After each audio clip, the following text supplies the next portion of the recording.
सृजन करने का जो तरीका है, जो सृजन करने का गुण है, वो केवल इस देश के मूल निवासियों में है।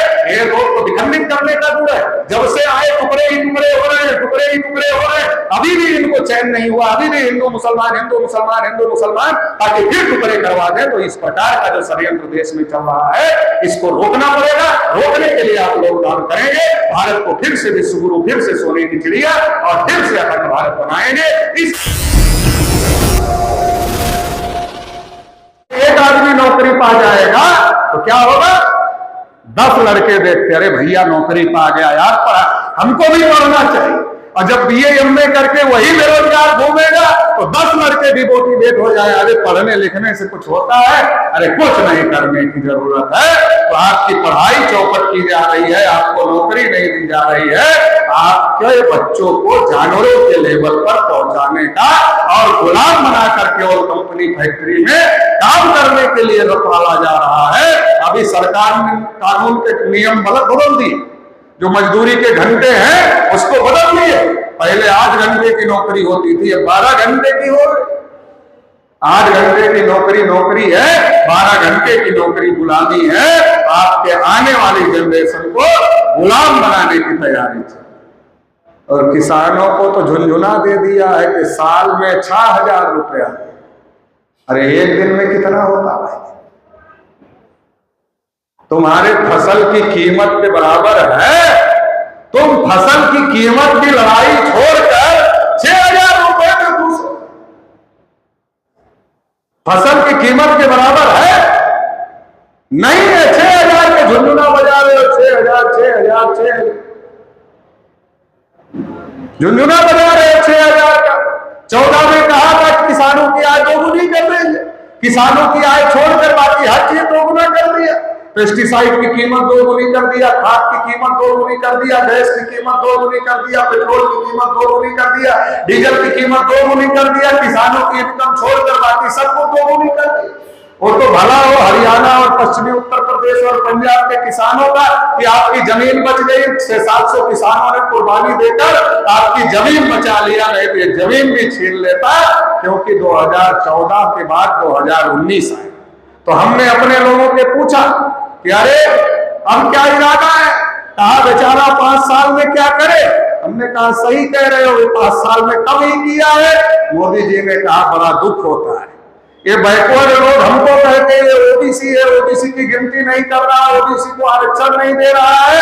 मोदी जी को बड़ा दुख हो गया और मोदी जी ने कहा सब खत्म कर देते, न रहेगा बांस, न बजेगी बांसुरी, न रहेगा आरक्षण, न हमारे ऊपर कोई आरोप लगाएगा कि हम ओबीसी होकर आरक्षण नहीं देते। तो एक दिन अखबार में खबर आ गई कि व्यवसाय करना सरकार का काम नहीं है। लोग समझ ही नहीं पाए क्या मामला। जो समझदार है वो समझ गए कि अब एक चीज बेची जाएगी, जो सरकारी है उसे प्राइवेट किया जाएगा। तो आप रेलवे स्टेशन पर जाओ, सफाई कर्मी से लेकर एक चीज जो सरकारी होते थे वो सब प्राइवेट हो गए। नौकरी कहाँ? नौकरी इसलिए गायब हो रही है। तो साथियों समझने की जरूरत है। 2014 में कहा था देश नहीं बिकने दूंगा, अब कह रहे हैं देश नहीं बचने दूंगा। जब तक एक चीज पूंजीपतियों को नहीं दे दूंगा तब तक चैन से नहीं बैठूंगा। तो एक चीज दे दो। और टीवी वाले क्या कह रहे हैं? बहुत मेहनत कर रहा है, बहुत मेहनत। किस चीज में मेहनत? देश की संपत्तियों को बेचने में मेहनत कर, संविधान को बाजू में रखकर लौट गया पूरा पुरोहितों के सामने। देखा कि नहीं देखा? कैसे लौट गया? इतने बड़े लोकतांत्रिक देश के प्रधानमंत्री को शोभा देता है पुरोहितों के सामने लौटना। राष्ट्रपति का भवन बगल में ही, उनको लेटर भेजना पड़ा शुभकामना का, उनको बुलाया नहीं। क्या चल रहा है देश में? क्या करना चाह रहे हैं लोग? ये समझने की जरूरत है। देश में मुझे तो लोग कहते साहब ये संगोल क्या, वो एक सिगुफा छोड़ देते हैं, जनता को समझने में बड़ी मेहनत लग जाती है और फिर वो जो बताते हैं वही लोग मान लेते। हमने कहा ये तो राजदंड है, पुरोहित राजा को देता था, इसका मतलब राजा के ऊपर पुरोहित की सत्ता होती थी। आज फिर पुरोहित ने देश के चुने हुए प्रधानमंत्री को दिया। तो क्या आरएसएस बीजेपी के लोग ये घोषित करना चाहते कि जब सत्ता का ट्रांसफर हुआ था और संविधान में जनता को सत्ता दे दिया, तो जनता से सत्ता फिर हमने ईवीएम से ले लिया और ईवीएम से जनता का सत्ता ट्रांसफर कर लिया। अब इस देश में पुरोहितों के पास में और ब्राह्मणों के पास में देश की सत्ता है। क्या ये संकेत करना चाहते हैं आरएसएस बीजेपी के? तो देश में बहुत कुछ चल रहा है, इसलिए देश को बचाने की जरूरत है। देश में जो हो रहा है उसको रोकने की जरूरत है। हमारा आपका हो सकता निकल जाए, लेकिन आने वाली पीढ़ियां इसको भुगतेगी, इसलिए इसको रोकना पड़ेगा, इसके खिलाफ लड़ना पड़ेगा।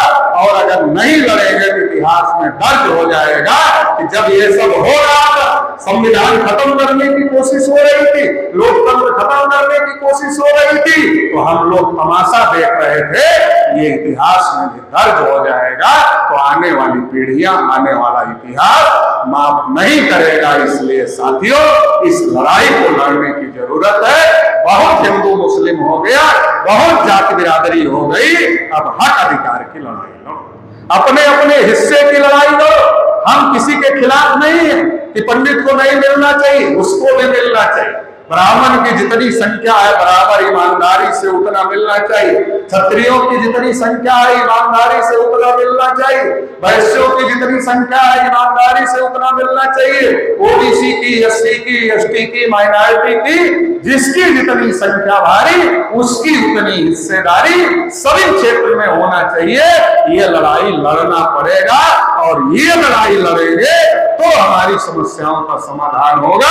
जाति धर्म की लड़ाई से हमारी समस्याओं का समाधान नहीं होगा। अपने बच्चों की शिक्षा के लिए कि समान शिक्षा नीति लागू हो, समान चिकित्सा नीति लागू हो, रोजगार मिले, यह तय हो कि कौन सी डिग्री लेने के बाद कौन सा रोजगार होता है। सरकार रोजगार की गारंटी कानून बनाए, नरेगा रोजगार की गारंटी नहीं है। जैसी डिग्री वैसे काम की रोजगार की गारंटी, ऐसा कानून सरकार को बनाना होगा।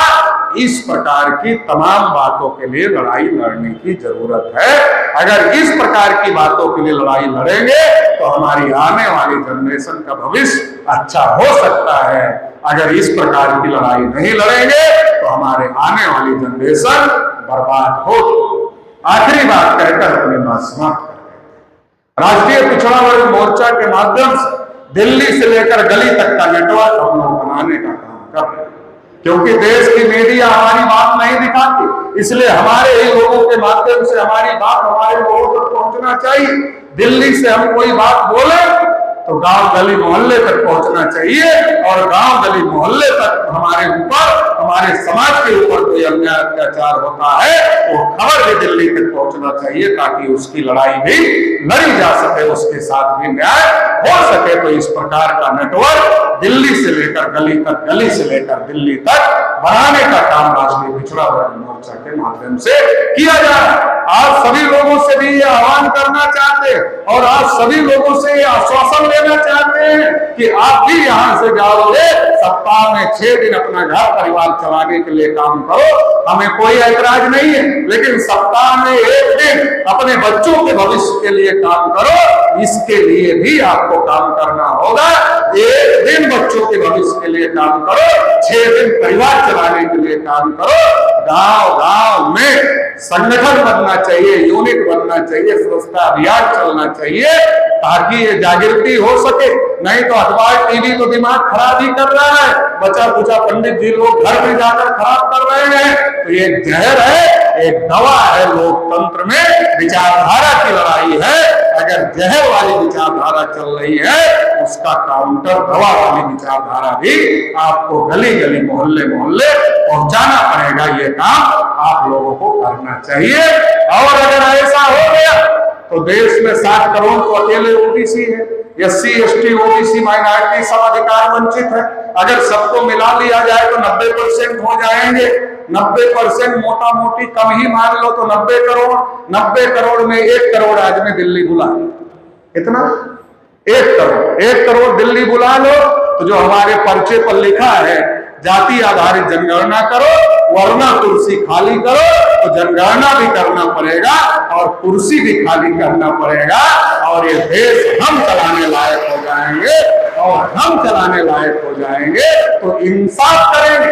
इंसाफ क्या है? जिसकी जितनी संख्या भारी उसकी उतनी हिस्सेदारी भारत को फिर से विश्व गुरु बनाया जाएगा। मोदी जी तो अकेले विश्व गुरु हो गए, तो उनको देश को बनाने की जरूरत नहीं है, मगर हमारे पूर्वजों ने भारत को विश्व गुरु बनाया था। तब दुनिया को गर्व होता था कि उनका बेटा भारत की नालंदा यूनिवर्सिटी में पढ़ता है। आज हम लोगों को गर्व होता है कि हमारा बेटा अमेरिका की यूनिवर्सिटी में पढ़ता है। उल्टा मामला हो गया। इसको, इस गौरव को फिर वापस लाया जाए।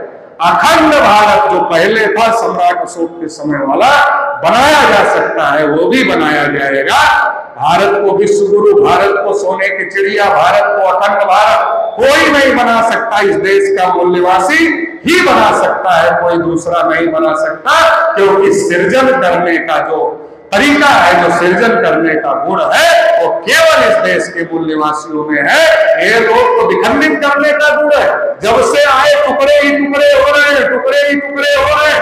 अभी भी इनको चैन नहीं हुआ, अभी भी हिंदू मुसलमान, हिंदू मुसलमान, हिंदू मुसलमान, ताकि फिर टुकड़े करवा दें। तो इस प्रकार का जो षड्यंत्र देश में चल रहा है, इसको रोकना पड़ेगा। रोकने के लिए आप लोग काम करेंगे। भारत को फिर से विश्व गुरु, फिर से सोने की चिड़िया और फिर से अखंड भारत बनाएंगे। इस आशा उम्मीद के साथ आप लोगों ने सुना, इसके लिए बहुत बहुत आभार, बहुत बहुत धन्यवाद।